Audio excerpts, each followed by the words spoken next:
जब से जीवन गुरु को सौंपा, दिन बीता फरियादों में।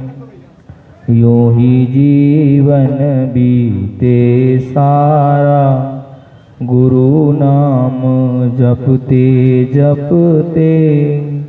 अंतिम श्वास विदा होवे जब, गुरु ध्यान करते करते। अंतिम श्वास विदा होवे जब, गुरु ध्यान करते करते। कुंडलपुर के बड़े बाबा श्री आदिनाथ भगवान की, वर्तमान शासन नायक भगवान महावीर स्वामी की, संत श्रोमणी आचार्य भगवान गुरुदेव श्री विद्यासागर जी महाराज की, परम पूज्य आचार्य गुरुवर श्री समय सागर जी महाराज की, परम पूज्य मुनिवर श्री निर्दोष सागर जी, निर्लोभ सागर जी, निरुपम सागर जी, निष्काम सागर जी महाराज की, भगवान की जन्म कल्याणक महामहोत्सव की।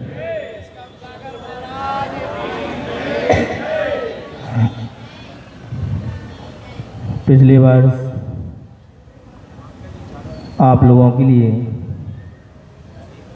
भगवान के जन्म कल्याणक महामहोत्सव का मनाने का सौभाग्य प्राप्त हुआ था पूज्य आचार्य समय सागर जी महाराज के सानिध्य में, और उन्हीं के आशीर्वाद से हम 5 मुनि महाराज और एक छुल्लक महाराज जी, उनके सानिध्य में आपके लिए भगवान महावीर स्वामी का जन्म कल्याणक महामहोत्सव मनाने का अवसर प्राप्त हुआ है।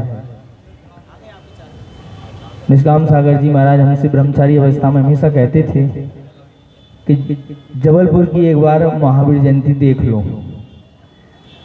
हमेशा कहते थे, लेकिन वह अवसर उस समय प्राप्त नहीं हो पाया। लेकिन पूज्य गुरुदेव के आशीर्वाद से यह अवसर प्राप्त हुआ कि इतने सारे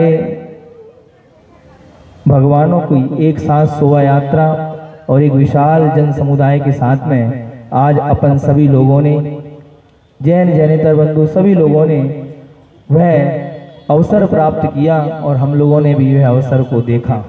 हालांकि पूरा जुलूस तो हम नहीं देख पाए क्योंकि समय की अभाव था इस कारण से, लेकिन फिर भी बहुत अच्छा एक आयोजन आप लोगों ने किया।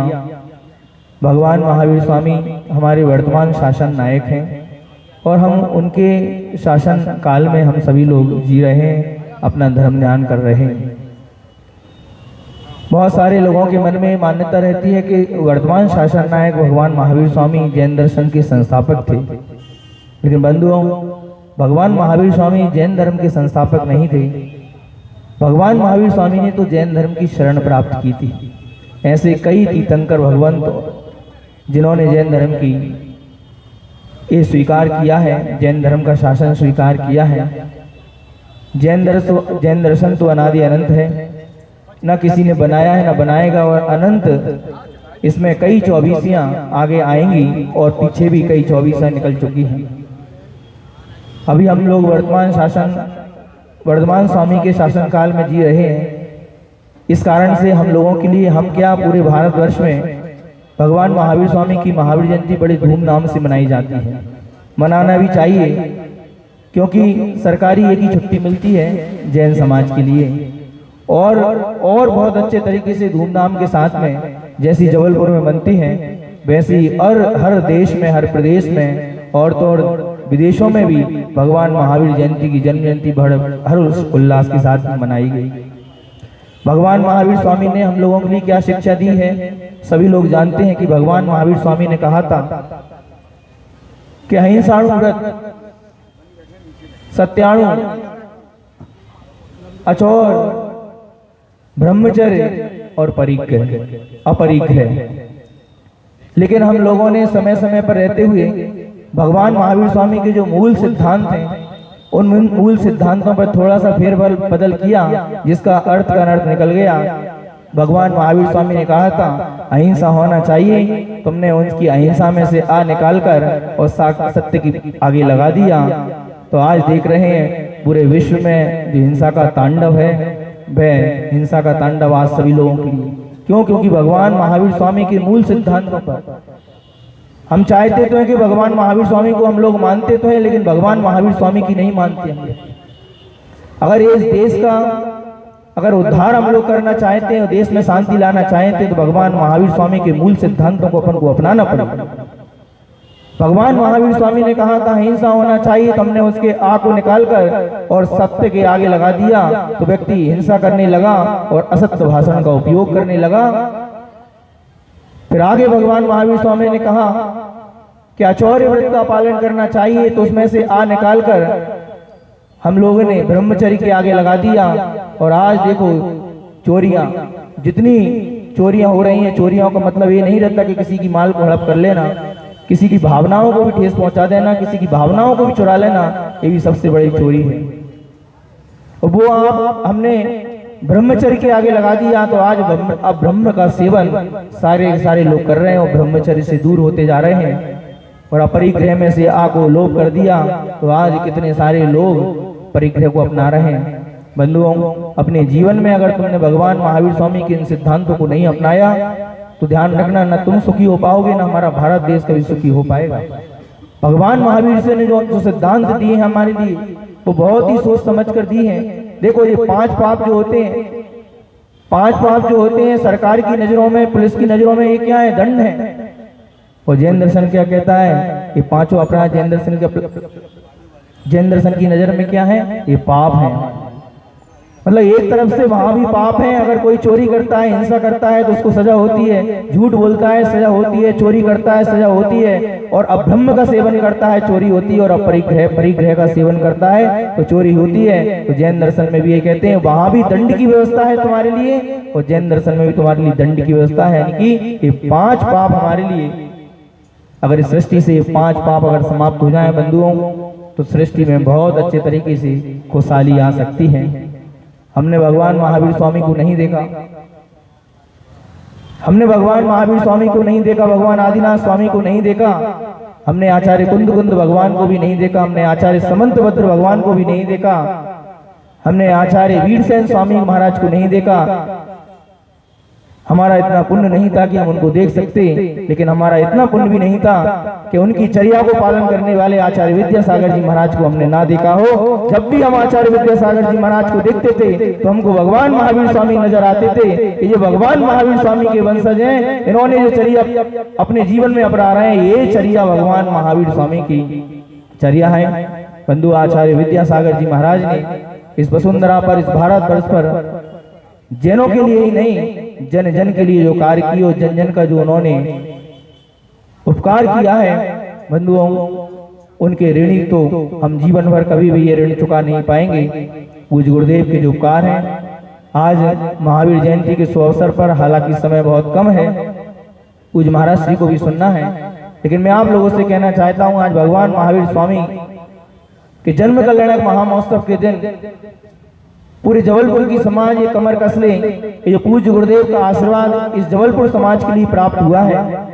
बंधुओं, दुनिया में आचार्य श्री ने बहुत सारी समाजों के लिए बहुत सारा आशीर्वाद दिया है, लेकिन जबलपुर समाज के लिए जो आशीर्वाद दिया है, ऐसी कहीं किसी भी समाज के लिए आशीर्वाद नहीं दिया है। भले पूज्य आचार्य गुरुदेव हमारे बीच में नहीं है, लेकिन ध्यान रखना, भले वो देह से हमारे बीच में नहीं है, लेकिन आज भी उनके प्रकल्प हमारे लिए जीवित करते हैं कि आचार्य विद्यासागर जी महाराज अभी भी हमारे बीच में जीवित हैं। इसलिए पूरी समाज से मैं कहना चाहता हूँ, कार्यकर्ता तो अपनी बहुत अच्छे तरीके से कार्य कर रहे हैं, और लगभग कितने वर्षों के बाद में हमारे लिए वो न्याय मिला, और न्याय मिलने के बाद आज मंदिर का काम चल रहा है। और जितने भी लोग कर रहे हैं, संरक्षणी सभा वाले, निर्माण कमेटी वाले, सारे मंदिर और सारी समाज की भावनाएं, कि पूज्य गुरुदेव की भावनाएं थी, उन भावनाओं के अनुरूप मंदिर का निर्माण होना चाहिए। आज भगवान महावीर स्वामी के जन्म कल्याणक के दिन में आप लोगों से कहना चाहता हूँ, कुछ भी हो जाना, कैसी भी परिस्थिति हो जाना, लेकिन आचार्य विद्यासागर जी महाराज ने जो आशीर्वाद इस जबलपुर समाज के लिए दिया है, उस आशीर्वाद की आप लोगों के लिए मान और सम्मान रखना है। इसलिए हमारे मंदिर का, भगवान के मंदिर का निर्माण हमारे लिए शीघ्र होना चाहिए। बहुत बड़ा प्रकल्प है। जबलपुर समाज कोई छोटी समाज नहीं है, बहुत बड़ी और आचार्य श्री के लिए बहुत ही लाडली ये समाज है। और आचार्य महाराज ने जितना दिया है और जबलपुर वालों ने भी आचार्य महाराज के लिए उतनी समर्पण के भाव से और समर्पण प्रस्तुत किया है। मैं तो आप लोगों से यही कहना चाहता हूँ कि वही भगवान महावीर स्वामी है जो भगवान महावीर स्वामी का रूप लेकर आचार्य विद्यासागर जी महाराज इस धरा पर आए थे। हमने भगवान महावीर स्वामी को तो नहीं देखा, लेकिन आचार्य विद्यासागर जी महाराज को देखने के बाद लगता है कि हमारे भगवान महावीर स्वामी ऐसे होंगे। उन्होंने जो अपनी चर्या का पालन किया है वो तीर्थंकर की चर्या का पालन आचार्य विद्यासागर जी महाराज ने किया है और आगामी समय में वही हमारे तीर्थंकर बनेंगे, इसमें कहीं कोई संदेह नहीं है। क्योंकि जो कार्य तीर्थंकरों के कार्य होते थे वो पूज्य गुरुदेव आचार्य विद्यासागर जी महाराज ने किए हैं।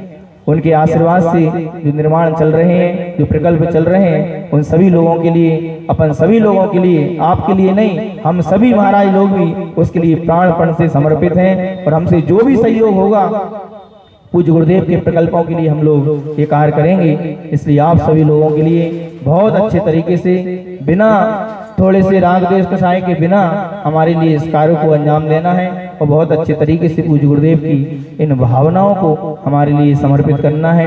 और पूज्यवर आचार्य समय सागर जी महाराज, आप सभी लोगों ने पिछले वर्ष देखा होगा कितना सौभाग्य आप लोगों के लिए है कि आचार्य श्री ने आपके लिए बहुत अच्छा लंबा प्रवास इस जबलपुर समाज के लिए दिया है। आप लोगों ने उनकी चर्या क्रिया सब कुछ बहुत अच्छे तरीके से आप लोगों ने देखी होगी। अब आचार्य भगवान तो भले ही हमारे बीच में नहीं है, लेकिन आचार्य भगवान आचार्य समय सागर जी महाराज को हमारे बीच में देकर गए हैं। तो उनके आशीर्वाद में, उनके निर्देशन में हम इस मंदिर को हमारे लिए पूर्ण तरीके से कार्य करना है। और आगामी 16 तारीख को पूज्यवर आचार्य समय सागर जी महाराज का आचार्य पदारोहण आने वाला है। क्योंकि महावीर जयंती का एक बहुत बड़ा कार्य आप लोगों के बीच में आ रहा था, तो अपन लोग तैयारी नहीं कर पाए। नवयुग मंडल ने बहुत मेहनत करके, रात दिन परिश्रम करके और इस महावीर जयंती का आयोजन को बहुत अच्छे तरीके से सफलता पूर्वक कर रहे हैं। तो 16 तारीख को एक बहुत बड़े रूप में वो संयोजना आप लोगों के लिए बता दी जाएगी। आचार्य समय सागर जी महाराज का अपन आचार्य पदारोहण महामहोत्सव यहाँ पर जबलपुर की इस राज संस्कार धानी जबलपुर में अपन लोग सभी लोग मनाएंगे और प्रयास पूरा करेंगे कि महाराज जी का भी हमारे लिए सानिध्य उस कार्यक्रम में और प्राप्त हो, इसे और उस कार्यक्रम में और 4 चांद लग जाएं। इसलिए सभी लोग बहुत अच्छे तरीके से पूरी समाज बिल्कुल तन मन धन से बिना राग द्वेष पूर्ण अपन सभी लोगों के लिए कुछ गुरुवर की आराधना वहां पर करेंगे और समय समय पर आप लोगों के लिए निर्देशित कर दिया जाएगा। बस अभी इतना ही। बोलो महावीर भगवान की। हेलो। और 5 दिगंबर संत हमारे बीच में विराजित हैं। सबकी भावना रहती है, हर समाज चाह रही है कि हमारे मंदिर में भी आपका सानिध्य मिले। और ऐसी भावना लेकर के महाराज श्री अभी देवोदय तीर्थ तिलवारा में छुल्लक महाराज जी की समाधि आचार्य श्री समय सागर जी महाराज के आशीर्वाद से चल रही है। तो देवोदय कमेटी की भावना है कि आपका सानिध्य वहां पर 5 महाराजों का और छुल्लक जी का मिले और उनकी समाधि बहुत अच्छे से निर्विकल्प हो। ऐसी भावना के साथ देवोदय कमेटी श्री अरविंद जी चावल, श्री नीलेश जी, सतीश जी नेता, श्री शिवनगर वासियों का बड़ा पुण्योदय है कि प्रतिदिन देशना का लाभ लेते ही हैं, लेकिन आज यहाँ पर अपन सबको प्राप्त होने जा रहा है। सागर का महाराज जी बोल दिया, सपन भैया आए हैं लॉटरी। नमो सिद्धाणम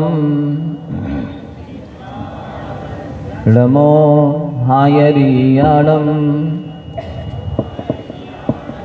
नमो वैज्झायाणम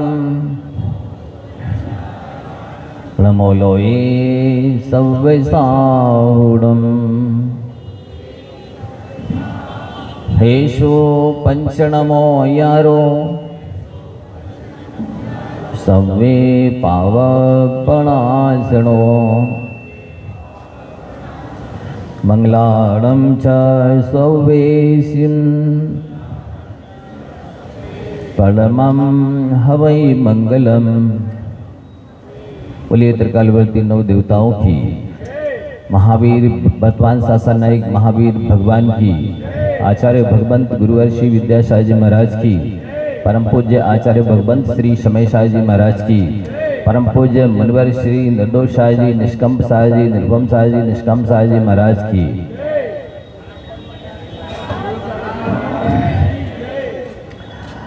संस्कारधानी के संस्कारवान लोगों और भी बाहर से बहुत सारे धर्मात्मा सज्जन लोग पधारे हैं। मेरा आप लोगों से एक प्रश्न है, क्योंकि पढ़े लिखे लोगों से प्रश्न करने से बहुत कुछ जानकारी मिल जाती है। भगवान महावीर स्वामी की जो दिव्य ध्वनि विपलाचल पर्वत पर खिरी थी, वो द्वादशांग जिनवाणी के रूप में थी।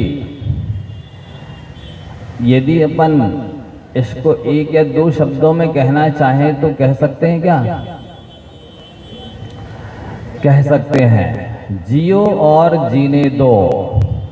क्या है भगवान जी का द्वादशांग में जिनवाणी में उपदेश? पूरे द्वादशांग को इन दो शब्दों में कहा जा सकता है, जियो और, सुधार मत कर देना, पियो और पीने दो, अनर्थ हो जाएगा। देखो, इन दो शब्दों में पूरी द्वादशांग जिनवाणी गर्भित है, पूरी दिव्य ध्वनि, पूरा उपदेश, पूरी देशना। आपको मालूम होना चाहिए, जो 5 उदंबर फल है, 3 मकार, मध्यमांश, मधु, इनका जो त्याग किया जाता है वो जियो और जीनो दो इस सूत्र को सार्थक करने के लिए। अथवा यूं कहे परस्परोपग्रहो जीवानाम, अथवा यूं कहे अहिंसा परमो धर्मः। एक ही बात है। चाहे अष्टमूल गुण लिए जाते हैं तो अहिंसा की सिद्धि के लिए, श्रावक की द्वितीय प्रतिमा में 12 व्रत लिए जाते हैं तो अहिंसा की सिद्धि के लिए, 11 प्रतिमा ली जाती है तो अहिंसा के धर्म के पालन के लिए, मुनि महाराज के 28 मूल गुण होते हैं तो अहिंसा की सिद्धि के लिए, पूर्णता के लिए, प्राप्ति के लिए, 12 तप तपे जाते हैं तो अहिंसा की सिद्धि के लिए, 22 परिचय सहे जाते हैं तो अहिंसा की सिद्धि के लिए, 4 प्रकार के जो उपसर्ग सहन किए जाते हैं वो अहिंसा की सिद्धि के लिए, शील के 18,000 भेदों का पालन किया जाता है तो अहिंसा की सिद्धि के लिए, और 84 लाख उत्तर गुणों की प्राप्ति की जाती है तो अहिंसा की सिद्धि के लिए की जाती है। यदि आप कुछ धर्म के नाम पर कर रहे हैं और उसमें अहिंसा का ख्याल रख करके चल रहे हैं तो समझ लेना आपका फार्मूला सही है। और यदि आप अहिंसा का ख्याल नहीं रख रहे हैं, जीवों की दया नहीं पाल रहे हैं, तो आपका फार्मूला गलत है। दूसरे रूप में भगवान महावीर स्वामी के उपदेश को संक्षेप में बताएं। उन्होंने क्या कहा है? श्रूयताम धर्म सर्वस्वम श्रुत्वा चाप्ता उदार्यताम आत्मनः प्रतिकूलानि परेशान न समाचरेत। हे भव्य जीवो, भगवान महावीर स्वामी की देशना को सुनो, श्रूयताम, और धर्म सर्वस्वम, धर्म का सार सुनो, श्रुत्वा से अवधारिताम, सुन करके फट्टा झरा के नहीं चले जाना। क्या कहा जा रहा है? अवधारिताम, सुन करके जीवन में उतारो। उतारने से ही कल्याण होगा। जैसे कि वैद्य को आपने अपना रोग बता दिया, वैद्य ने आपकी बीमारी जान ली और वैद्य ने जो दवाई दी है उसको आपने जान लिया, इतने मात्र से स्वास्थ्य लाभ नहीं होगा। उस दवाई को खाना पड़ेगा, साथ ही परहेज करना होगा, तब आप स्वस्थ होंगे। इसी प्रकार से भगवान महावीर स्वामी की देशना को सुन करके इस कान से निकालने की नहीं है। श्रुत्वा से अवधारिताम, सुन करके अपने जीवन में उतारो। वो क्या है? आत्मनः प्रतिकूलानि परेशान न समाचरेत। जो व्यवहार, जो आचरण अपने आप को पसंद नहीं है, वैसा व्यवहार, वैसा आचरण दूसरे के साथ भी मत करो। यही धर्म का सार है। व्यक्ति को खुद को तो यदि स्वीच भाव तो कष्ट होता है, दुख महसूस करता है, और दूसरों की गर्दन पर चाकू चलाता है। ये धर्म हो सकता है क्या? ये न्याय नीति हो सकती है? ये मानवता हो सकती है? ये इंसानियत हो सकती है? नहीं हो सकती है। ये अनार्य है, ये म्लेच्छता है, ये असभ्यता है, ये दुर्जनता है, ये क्रूरता है।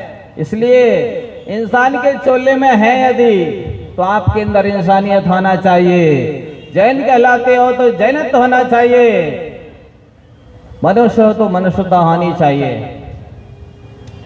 आप ध्यान रखें, कि जब मेरे को कोई भी कष्ट देता है तो मुझे सहन नहीं होता है, मैं चाहता नहीं हूँ। आप भी उसी तरह का 24 घंटे व्यवहार करें, खाना पीना, उठना बैठना, बोलना चलना, लेना देना, कि किसी जीव को कष्ट ना हो जाए। ये आपका फर्ज है, ये आपका उत्तरदायित्व है, ये आपका कर्तव्य है। यही मानवीयता है। ये अहिंसा इस जीव को अजर और अमर बनाती है। कहते हैं, शास्त्रों में लिखा है कि सारी पृथ्वी के साथ सुमेरु पर्वत बराबर सोने का दान करो। जितना पुण्य का बंध होगा उतना पुण्य का बंध एक जीव को अभय दान देने से होता है, एक जीव के प्राणों की रक्षा करने से होता है। चाहे वो एक इंद्रिय हो, चाहे दो इंद्रिय, चींटी, मक्खी, मच्छर, चाहे पशु पक्षी हो, मनुष्य हो, कोई भी हो। ये सबसे बड़ा धर्म है। परस्पर उपग्रह जीवनाम यही का है। यदि आप किसी के लिए जीवन नहीं दे सकते हैं तो आपको किसी का जीवन लेने का अधिकार नहीं है। इसी तरह से आपको वही खान पान, वस्त्र, आभूषण आदि जो भी चीज लेनी है वही लेना है, उपयोग करना है, खरीदना है, जिसमें जीवों की हिंसा ना हुई हो, जिसमें जीवों को कष्ट ना दिया गया हो। यदि जीवों को मार करके वो आपके चाहे मेकअप का सामान हो, चाहे खाने पीने पहनने ओढ़ने का सामान हो, जीवों को सता करके यदि बनाया गया है और आप उसका उपयोग करते हैं तो ध्यान रखना, उस जानवर के शरीर में जितने रोम हैं उतने बार नरकों में जाकर के अनंत काल तक सड़ना होगा। यदि आपने पाप करने के लिए कमर कस रखी है तो कमर कसकर की पाप का फल भोगने के लिए भी तैयार रहना। दूसरी बात, आप जैसे चाहते हैं कि हमसे सभी लोग हितकारी बोलें जिससे हमारा भला हो, थोड़ा बोले बकवास ना करें और प्रिय बोलें जो हमें सुनने में अच्छा लगे। आपका भी कर्तव्य है कि आप जब भी बोलें सामने वाले का हित होवे, प्रिय होवे, थोड़ा होवे, ऐसा ही बोलें, बकवास ना करें। ये वाणी आपको वरदान के रूप में मिली है। ये वचन बल कहलाता है। इसके माध्यम से आपको वचन गुप्ति, सत्यव्रत, सत्यानुव्रत, भाषा समिति का प्रयोग करना चाहिए, जिससे ये वचन रिद्धि, वचन बल बन सके। यदि इसका दुरुपयोग करते हैं बंधुओं तो अगले जन्म में एक इंद्री बन जाएंगे, ये वचन बल आपको नहीं मिलेगा। इसलिए जब आप चाहते हैं कि हमसे सभी सत्य बोले, हमारी सभी प्रशंसा करें, हमें कोई कटुक कठोर नहीं बोले, तो आपका भी कर्तव्य है कि ऐसे वचन निकालें जिससे किसी को कष्ट ना हो। यदि आप व्यंग बाण छोड़ते हैं, कमेंट्स करते हैं, किसी का दिल दुखाते हैं, महापाप कर रहे हैं बंधुओं। आप उसको एक बार कष्ट दे रहे हैं, जन्मांतरों में वो आपको अनंत बार कष्ट देगा, क्योंकि मौका सबके लिए मिलता है। जब पानी ज्यादा होता है तो मछलियां कीड़ों को खाती हैं, जब पानी कम हो जाता है तो कीड़े मछलियों को खाते हैं। इसी तरह से आपका भी अवसर अभी पुण्य का उदय है। आप सामर्थ्यवान हैं, योग्य हैं, लायक हैं। यदि इस शक्ति का दुरुपयोग करेंगे किसी को सताने में, मारने में, दुखी करने में, पीड़ित करने में, उत्पीड़ित करने में, अगले जन्म में आप असमर्थ कायर बन जाएंगे, दिनहीन बन जाएंगे बंधुओं। जैसी करनी वैसी भरनी, ये अटल सिद्धांत है। ये तीर्थंकर भी नहीं बचे हैं कर्मों का फल पाने से। इसलिए बंधुओं, आप सब जो लोग हम लोग को भजन सुनाते हो, अपने अपने कर्मों का फल सबको मिलता है। इस जन्म में ना सही तो हमारे लिए नहीं, आप सबके लिए भी ये सिद्धांत लागू करना है।